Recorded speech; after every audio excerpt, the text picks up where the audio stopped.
شرور أنفسنا ومن سيئات أعمالنا من يهد الله فلا مضل له ومن يضلل فلا هادي له وأشهد أن لا إله إلا الله وأشهد أن محمدا عبده ورسوله أرسله بالهدى ودين الحق ليظهره على الدين كله ولو كره المشركون اللهم صل على محمد وعلى آل محمد كما صليت على إبراهيم وعلى آل إبراهيم إنك حميد مجيد اللهم بارك على محمد وعلى آل محمد كما باركت على إبراهيم وعلى آل إبراهيم إنك حميد مجيد أما بعد فإن خير الحديث كتاب الله وخير الهدي هدي محمد صلى الله عليه وسلم وشر الأمور محدثاتها وكل محدثة بدعة وكل بدعة ضلالة وكل ضلالة في النار يا أيها الذين آمنوا اتقوا الله حق تقاته ولا تموتن إلا وأنتم مسلمون يا أيها الناس اتقوا ربكم الذي خلقكم من نفس واحدة وخلق منها زوجها وبث منهما رجالا كثيرا ونساء واتقوا الله الذي تساءلون به والأرحام إن الله كان عليكم رقيبا أعوذ بالله من الشيطان الرجيم بسم الله الرحمن الرحيم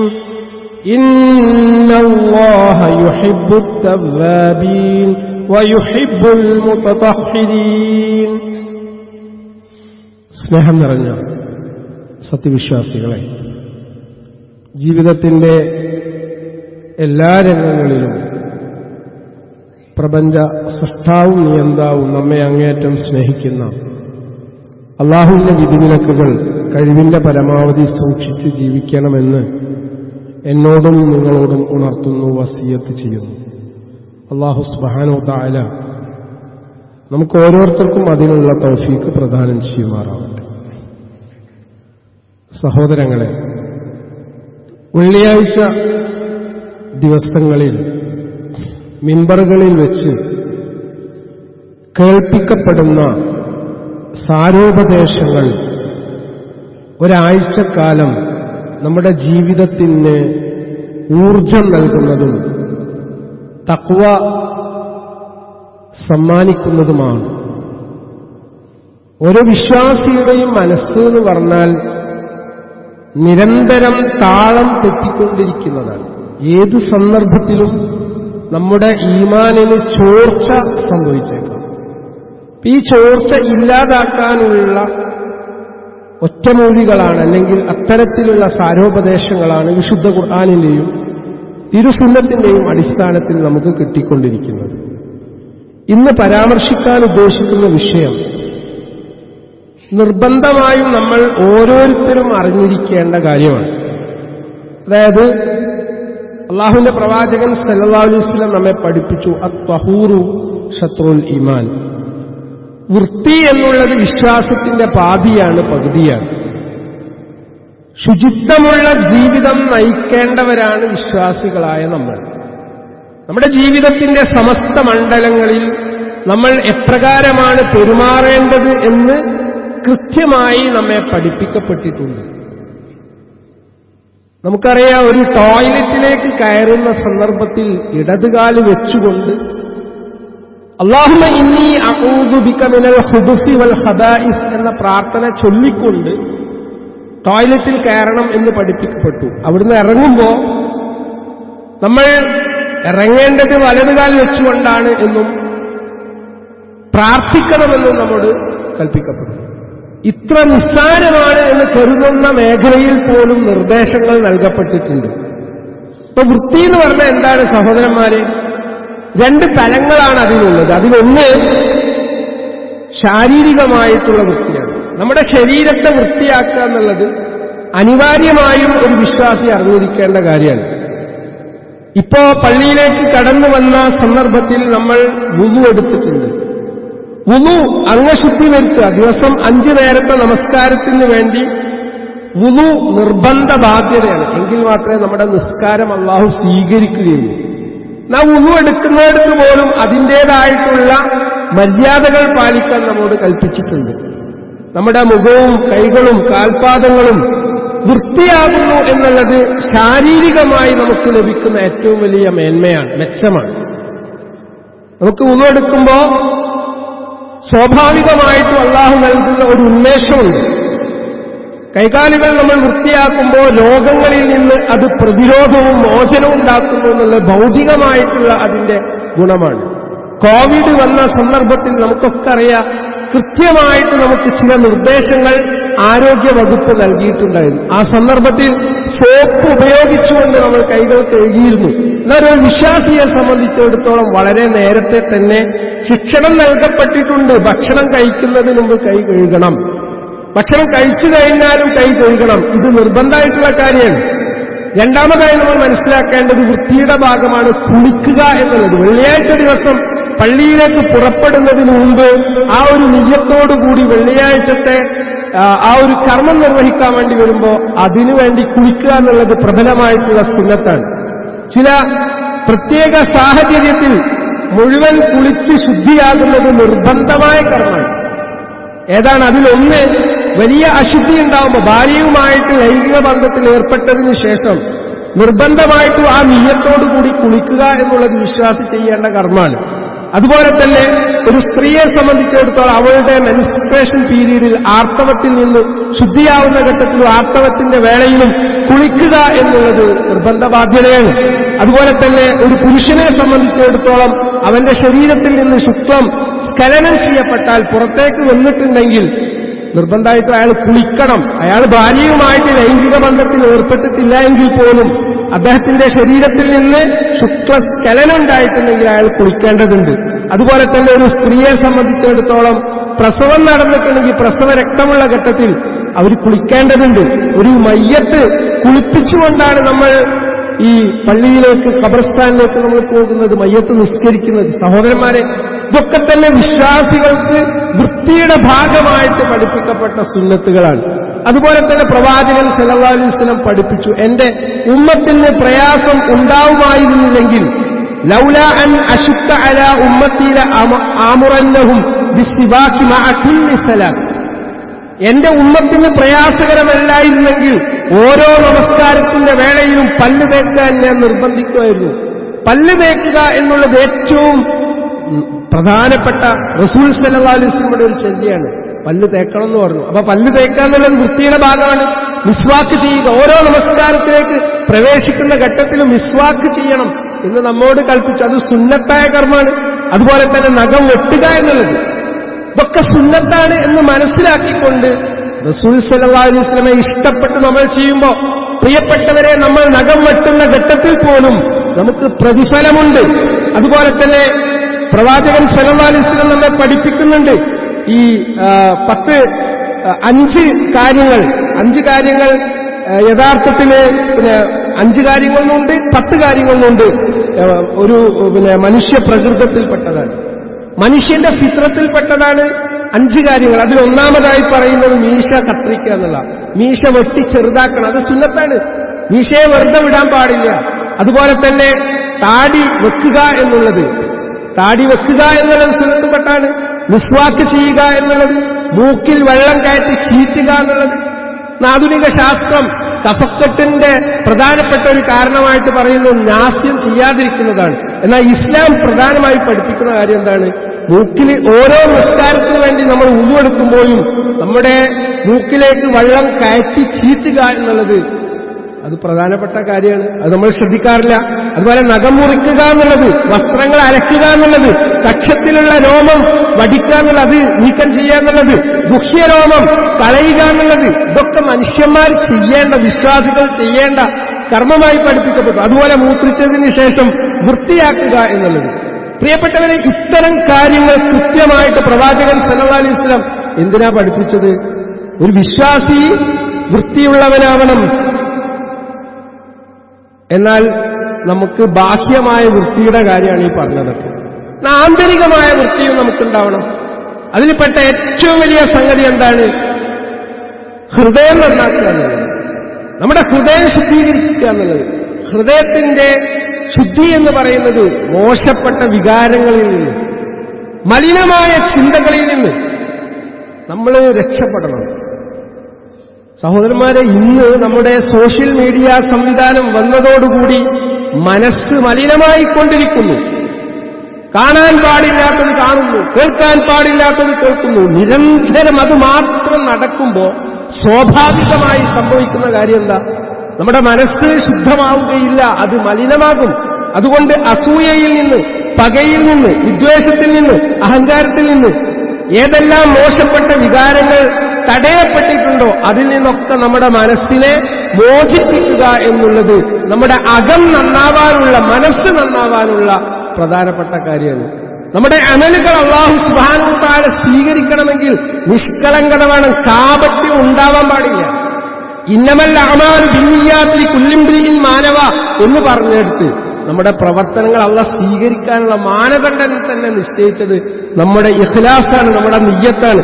സഹോദരന്മാരെ, വൃത്തിക്കും വെടിപ്പിനും വലിയ ആകർഷണമുണ്ട്. ഒരു വീട്ടിൽ അങ്ങോട്ട് കടന്നു വരുന്ന സമയത്ത് ആ വീടിന്റെ മുറ്റം വൃത്തിയാക്കാൻ പ്രവാചകൻ സല്ലല്ലാഹു അലൈഹി വസല്ലം കൽപ്പിച്ചിട്ടുണ്ട്. ഇത് നിങ്ങൾക്കറിയുന്ന ഹദീസിലുള്ള കാര്യമാണ്. ഒരു വീട്ടിലേക്ക് നമ്മൾ കയറി ചെല്ലുമ്പോൾ അവിടെ വൃത്തിയുണ്ടെങ്കിൽ ആ വീട്ടിൽ കയറാനും അവിടെ ഇരിക്കാനും സംസാരിക്കാനും നമുക്ക് സാധിക്കും. നേരെ മറിച്ച് വൃത്തിഹീനമായിട്ടുള്ള ഒരു സാഹചര്യമാണ് വീട്ടിലുള്ളത് എങ്കിൽ, ചെറിയ കുട്ടികളെന്ന് മൂത്രമൊഴിച്ചിട്ടുണ്ട്, അത് വൃത്തിയാക്കിയിട്ടില്ല, അപ്പിയിട്ടിട്ടുണ്ട്, അത് വൃത്തിയാക്കിയിട്ടില്ല, മലമൂത്ര വിസർജനത്തിന്റെ സ്മെല്ല്, അതിന്റെ ഗന്ധം ആ വീട്ടിലേക്ക്, റൂമിലേക്ക് കയറുമ്പോ നമ്മളിങ്ങനെ അനുഭവിക്കുകയാണ്. ആ വീട്ടിൽ പിന്നെ ഇരിക്കാൻ നമുക്ക് തോന്നൂല. അപ്പൊ ഇസ്ലാം കൽപ്പിക്കുന്ന കാര്യമാണ്, മൂത്രമായിട്ടുണ്ടെങ്കിൽ അത് വൃത്തിയാക്കണം. പലപ്പോഴും കുടുംബ ബന്ധങ്ങൾ ശിഥിലമാവാനുള്ള പ്രധാനപ്പെട്ട കാര്യം ഭാര്യയ്ക്ക് വൃത്തിയില്ല, വെടുപ്പില്ല. ഭർത്താവ് പറയാണ്, എന്റെ ബെഡ്റൂമിലേക്ക് ഓള് കയറി വരുന്ന സമയത്ത് മുഷിഞ്ഞ വേഷത്തോടുകൂടി കുളിക്കാതെയാണ്, പല്ല് തേക്കാതെയാണ് വരുന്നത്. ഞാനെങ്ങനെ ഓളെ കൂടെ ഒത്തു നോക്കുക, അല്ലെങ്കിൽ ഒത്തു ജീവിക്കുക? പ്രിയപ്പെട്ട ആളുകൾ, നമ്മൾ ഓരോരുത്തരും മനസ്സിലാക്കണം, നമ്മൾ ബെഡ്റൂമിലേക്ക് കയറുമ്പോൾ ആണും കുളിക്കേണ്ടതുണ്ട്, പെണ്ണും കുളിക്കേണ്ടതുണ്ട്. തന്റെ ഭാര്യയോട് ലൈംഗികമായിട്ടുള്ള ആകർഷണം ഉണ്ടാവണമെങ്കിൽ അവിടെ വൃത്തി വേണം. ഇത് റസൂൽ സല്ലല്ലാഹു അലൈഹി വസല്ലം പഠിപ്പിച്ചതാണ്. ബെഡ്റൂമിലേക്ക് കയറി വരുന്ന സമയത്ത് നിങ്ങൾ എന്ത് ചെയ്യണം? ഒരുങ്ങണം. മാനസികമായും ശാരീരികമായും ഒരുങ്ങിക്കൊണ്ട് നെഗറ്റീവായിട്ടുള്ള സംസാരങ്ങളിൽ നിന്നും പെരുമാറ്റത്തിൽ നിന്നും അകന്നു നിൽക്കാൻ നമുക്ക് സാധിക്കണം. അപ്പോ വൃത്തി എന്നുള്ളത് കൊണ്ടുള്ള ഗുണങ്ങൾ എന്താണ് സഹോദരന്മാരെ? നമ്മൾ മനസ്സിലാക്കണം. ആത്മീയമായ ഗുണമുണ്ട്. വൃത്തിയും വെടിപ്പും ഒരാളുടെ ജീവിതത്തിലുണ്ടെങ്കിൽ അള്ളാഹുവിന്റെ ഇഷ്ടം നേടാൻ അത് സഹായിക്കും. അതാണ് വിശുദ്ധ ഖുർആൻ ഇവിടെ പറയുന്നത്, ഇന്നല്ലാഹ യുഹിബ്ബുത് തവ്വാബീൻ വയുഹിബ്ബുൽ മുതതഹ്ഹിരീൻ. സൂറത്തുൽ ബഖറയിലുള്ള ആയത്താണ്. പശ്ചാത്തപിക്കുന്നവരെ അള്ളാഹ് ഇഷ്ടപ്പെടുന്നു, വിശുദ്ധി വരിച്ചവരെയും അള്ളാഹു ഇഷ്ടപ്പെടുന്നു. അപ്പൊ അള്ളാന്റെ ഇഷ്ടങ്ങൾക്ക് വേണോ? വൃത്തിയും വെടിപ്പും വേണം, വുളുവെടുക്കണം. ബെഡ്റൂമിലേക്ക് ഓരോ ദിവസവും നമ്മൾ കയറി ചെല്ലുന്നതിന് മുമ്പ് നമ്മളോട് കൽപ്പിച്ചിട്ടുണ്ട് വുളുവെടുക്കാനും. ഭാര്യയുമായി ലൈംഗിക ബന്ധത്തിൽ ഏർപ്പെട്ടിട്ടുണ്ടെങ്കിൽ കുളിക്കാൻ പറഞ്ഞിട്ട്, ഇതൊക്കെ വൃത്തിയുടെ ഭാഗമാണ്. അപ്പൊ വൃത്തിയുള്ളവരെ അള്ളാഹ് ഇഷ്ടപ്പെടുന്നു. അള്ളാഹുവിന്റെ സ്നേഹവും അനുഗ്രഹവും നമ്മുടെ വീട്ടിൽ വേണമെങ്കിൽ അള്ളാഹ് പറഞ്ഞ് നമ്മൾ കേൾക്കണം. രണ്ട്, ഒരു വിശ്വാസിയുടെ വിശ്വാസം പൂർണ്ണമാവുന്നത് എപ്പോഴാണ്? വൃത്തിയുള്ളപ്പോഴാണ്. ആരാധനകളുടെ ചൈതന്യമാണ് വൃത്തി. പള്ളിക്ക് വരുന്ന സമയത്ത് മോശപ്പെട്ട സ്മെല്ലുള്ള വസ്ത്രം ധരിച്ച് വരാൻ പാടില്ല, ഉള്ളി തിന്ന് വരാൻ പാടില്ല, ആളുകളെ വെറുപ്പിക്കാൻ പാടില്ല. ചില ആളുകളെങ്കിലും പള്ളിക്ക് കയറി വരുമ്പോൾ വിയർപ്പിന്റെ നാറ്റം ഉണ്ടാവുന്നു. അതുകൊണ്ടാണ് സുഗന്ധം പൂശിക്കൊണ്ടാണ് പുരുഷന്മാർ പള്ളിയിലേക്ക് വരാൻ വേണ്ടി കൽപ്പിക്കപ്പെട്ടത്. എത്ര ഉദാത്തമായ സന്ദേശങ്ങളാണ് ഇസ്ലാം നമുക്ക് നൽകുന്നത്. അതുപോലെ തന്നെ ആരോഗ്യകരമായിട്ടുള്ള ഗുണം അത് നമ്മൾ പറയണ്ടല്ലോ. വൃത്തി വെടിപ്പുള്ള ഒരാൾക്ക് രോഗങ്ങൾ ഉണ്ടാവില്ല. രോഗങ്ങൾ എന്തുകൊണ്ടാണ് വരുന്നത്? വൃത്തിയില്ലാത്തത് കൊണ്ട് തന്നെയാണ്. അതുകൊണ്ട് ശുചിത്വം എന്നുള്ളത് നമ്മുടെ പരിസരം വൃത്തിയാക്കുക. നമ്മുടെ വീട്ടിലുള്ള എല്ലാ ചമ്മലും എടുത്തിട്ട് അടുത്ത വീട്ടിലേക്ക് എറിയാൻ പാടില്ല. നമ്മുടെ വീട്ടിൽ ആ വേസ്റ്റ് മാനേജ് ചെയ്യാനുള്ള സംവിധാനങ്ങൾ നമ്മൾ ഒരുക്കണം. കാരണം വഴിയിൽ ഉപദ്രവങ്ങൾ നിക്ഷേപിക്കുന്ന ആള്, അയാൾക്ക് ഈമാനില്ല. വഴിയിൽ നിന്ന് ഉപദ്രവങ്ങൾ നീക്കുന്നത് ഈമാനിന്റെ ഭാഗമാണ് എന്ന് റസൂൽ സല്ലല്ലാഹു അലൈഹി വസല്ലം നമ്മളെ പഠിപ്പിക്കുകയാണ്. അതുപോലെ തന്നെ മാനസികമായിട്ടുള്ള ആരോഗ്യം. ഇപ്പൊ നിങ്ങൾ ആലോചിച്ചു, ഈ പള്ളിയിലേക്ക് കടന്നു വരുമ്പോ ഇവിടെ ഗുഡ് സ്മെൽ ഉണ്ടെങ്കിൽ, നല്ല വൃത്തിയുണ്ടെങ്കിൽ, നല്ല മണം ഉണ്ടെങ്കിൽ, നല്ല ഒരു വെടിപ്പുണ്ടെങ്കിൽ പള്ളിക്ക് വന്ന് ഇരിക്കാനും പ്രസംഗം കേൾക്കാനും ഖുർആൻ പാരായണം ചെയ്യാനും നമുക്ക് തോന്നും. ഇല്ല, ഇവിടെ വളരെ മോശപ്പെട്ട മൂത്രപ്പുരയാണ് അപ്പുറത്ത്. ആ മൂത്രപ്പുരയുടെ മോശപ്പെട്ട സ്മെല്ല് പള്ളിയുടെ ഉള്ളിലേക്ക് പോലും കടന്നു വരുന്നുണ്ടെങ്കിൽ എങ്ങനെയാണ് നമുക്ക് ആരാധനകൾ നിർവഹിക്കാൻ സാധിക്കുക? പ്രിയപ്പെട്ടവരെ, നമ്മൾ ശ്രദ്ധിക്കണം. അതുപോലെ ഒരു വൃത്തിയും വെടിപ്പുണ്ടാവുമ്പോൾ അവിടെ സാമൂഹികമായിട്ട് എന്തുണ്ടാകും? പരസ്പരം ബഹുമാനം ഉണ്ടാവും. വൃത്തിയുള്ള ആളുകളുമായിട്ട് ഇടപഴകാനാണ് ആളുകൾ ഇഷ്ടപ്പെടുന്നത്. വൃത്തിയില്ലാത്ത ആളുകളുമായിട്ട് ഇടപെടാൻ പോലും പറ്റില്ല. കാരണം പെട്ടെന്ന് അകന്നു പോകും. അപ്പോ നമുക്ക് ശാരീരികവും മാനസികവുമായ അടുപ്പം സൃഷ്ടിക്കുന്നത് വൃത്തിയാണ്. അല്ലാഹുവിന്റെ റസൂലിന്റെ കൽപ്പനയുണ്ട്, നിങ്ങൾ വസ്ത്രം വൃത്തിയായി സൂക്ഷിക്കണം. ഒരു വസ്ത്രമാണ് അല്ലെങ്കിൽ 2 വസ്ത്രമാണ് ഉള്ളതെങ്കിലും അത് വൃത്തിയിൽ സൂക്ഷിക്കണം. നിങ്ങളുടെ രൂപങ്ങൾ നന്നാക്കണം. മുടിയുള്ളവർ അതിനെ ആദരിക്കട്ടെ. താടിയാണെങ്കിലും മുടിയാണെങ്കിലും അത് ആദരിക്കണം. അത് വൃത്തിഹീനമായിക്കൊണ്ട് കൊണ്ടുനടക്കാൻ പാടില്ല. കാരണം നമ്മൾ സുജൂദിൽ പോകുന്ന സമയത്ത് അപ്പുറത്തുണ്ടാവും ആൾ സുജൂദിൽ പോകുന്നത്. ഇയാൾ സ്മെല്ലടിക്കുന്ന സന്ദർഭത്തിൽ ആ വ്യക്തിയുടെ ആരാധനയെ, അയാളുടെ സുജൂദിനെ, അയാളുടെ നിസ്കാരത്തെ അത് ബാധിക്കുന്നുണ്ട്. അതുപോലെ തന്നെ കുടുംബ ബന്ധങ്ങൾ ദൃഢമാകും. അപ്പൊ നമ്മളെ വീട് വൃത്തിയും വെടിപ്പുള്ളതാണെങ്കിൽ നമ്മുടെ വീട്ടിലേക്ക് കടന്നു വരാൻ കുടുംബത്തിലുള്ള ആളുകൾക്ക് ഇഷ്ടമുണ്ടാവും. നേരെ മറിച്ച് അവിടെ വൃത്തിയില്ല എങ്കിൽ, ഒരിക്കലും എനിക്കൊരു അനുഭവം ഉണ്ടായി. ഞാൻ എന്റെ ഭാര്യയുമായിട്ട് പോകുന്ന സമയത്ത് പെട്ടെന്ന് അവൾക്ക് മൂത്രിക്കണം എന്ന് പറഞ്ഞു. അപ്പോ ഒരു വീട്ടിലേക്ക് കയറുകയാണ്. ആ വീട്ടിലേക്ക് കയറി പിന്നെ അവളെ ഇറങ്ങി വരുന്നത് അങ്ങേയറ്റം പ്രയാസത്തോടു കൂടിയാണ്. കാരണം ആ വീടിന്റെ അവസ്ഥ ശോചനീയമാണ്. പ്രിയപ്പെട്ടവരെ, ഏത് സന്ദർഭത്തിലും നമ്മളെ വീട്ടിൽ മരണം സംഭവിക്കാം. സ്ത്രീകൾ ശ്രദ്ധിക്കേണ്ട കാര്യമാണ്. അടുക്കളയിൽ ജോലി ചെയ്യുന്ന സ്ത്രീകൾ ഇനിയിപ്പോ ഏതായാലും ആവൂല, ഈ സാധനങ്ങളൊക്കെ അവിടെ ഇട്ടിട്ട് പോയിട്ട് കിടന്നുറങ്ങും. പെട്ടെന്ന് രാത്രിയിൽ ഒരു മരണം ഉണ്ടെങ്കിൽ ആ വീട്ടിലേക്ക് ആളുകൾ എത്തുമ്പോ അടുക്കളയിൽ കൊട്ടത്തളത്തിൽ കഴുകാതെ വിട്ടിരിക്കുന്ന പാത്രങ്ങളുണ്ടാകും, അലക്കാതിരിക്കുന്ന വസ്ത്രങ്ങളുണ്ടാകും. ഇതൊക്കെ ഡിസോർഡർലി ആയിട്ട് നിൽക്കുമ്പോ ആ വീടിനെ കുറിച്ച് എന്ത് ഇംപ്രഷനാണ് മറ്റുള്ളവർക്ക് ഉണ്ടാവുക? സഹോദരന്മാരെ, നമ്മൾ അവസാനിപ്പിക്കേണ്ടത് മടിയാണ്, അലസതയാണ്.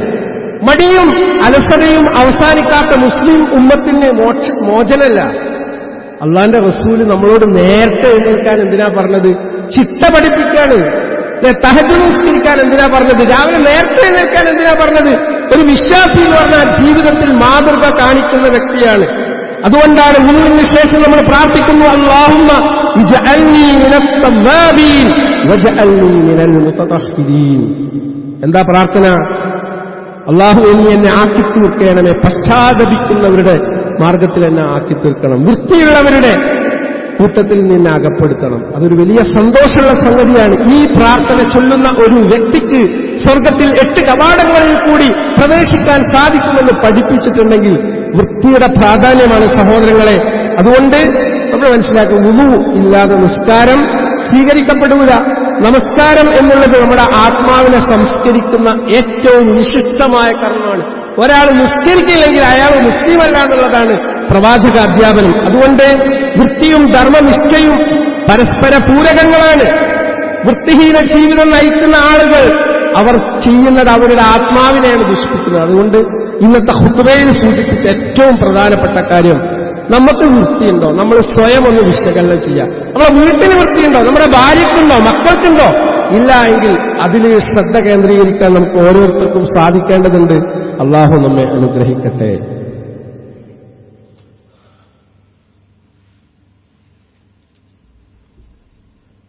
അൽഹംദുലില്ലാഹി റബ്ബിൽ ആലമീൻ വസ്സലാത്തു വസ്സലാമു അലാ റസൂലില്ലാഹ് വഅലാ ആലിഹി വഅസ്ഹാബിഹി അജ്മഈൻ. യാ അയ്യുഹല്ലദീന ആമനു തഖുല്ലാഹ ഹഖ്ക തുഖാതിഹി വലാ തമൂതുന്ന ഇല്ലാ വഅൻതും മുസ്ലിമൂൻ. സ്നേഹം നിറഞ്ഞ സഹോദരന്മാരെ, ജീവിതത്തിൽ അള്ളാഹുവിന്റെ വിധിവിലക്കുകൾ സൂക്ഷിച്ച് ജീവിക്കണം എന്ന് ഒരിക്കൽ കൂടി ഉണർത്തുന്നു, വസിയത്ത് ചെയ്യണം.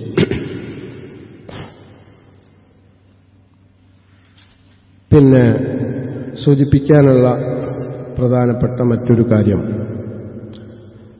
നമ്മൾ ഉപയോഗിക്കുന്ന നമ്മുടെ വാക്കുകൾ, സംസാരം, ആ വാക്കിന്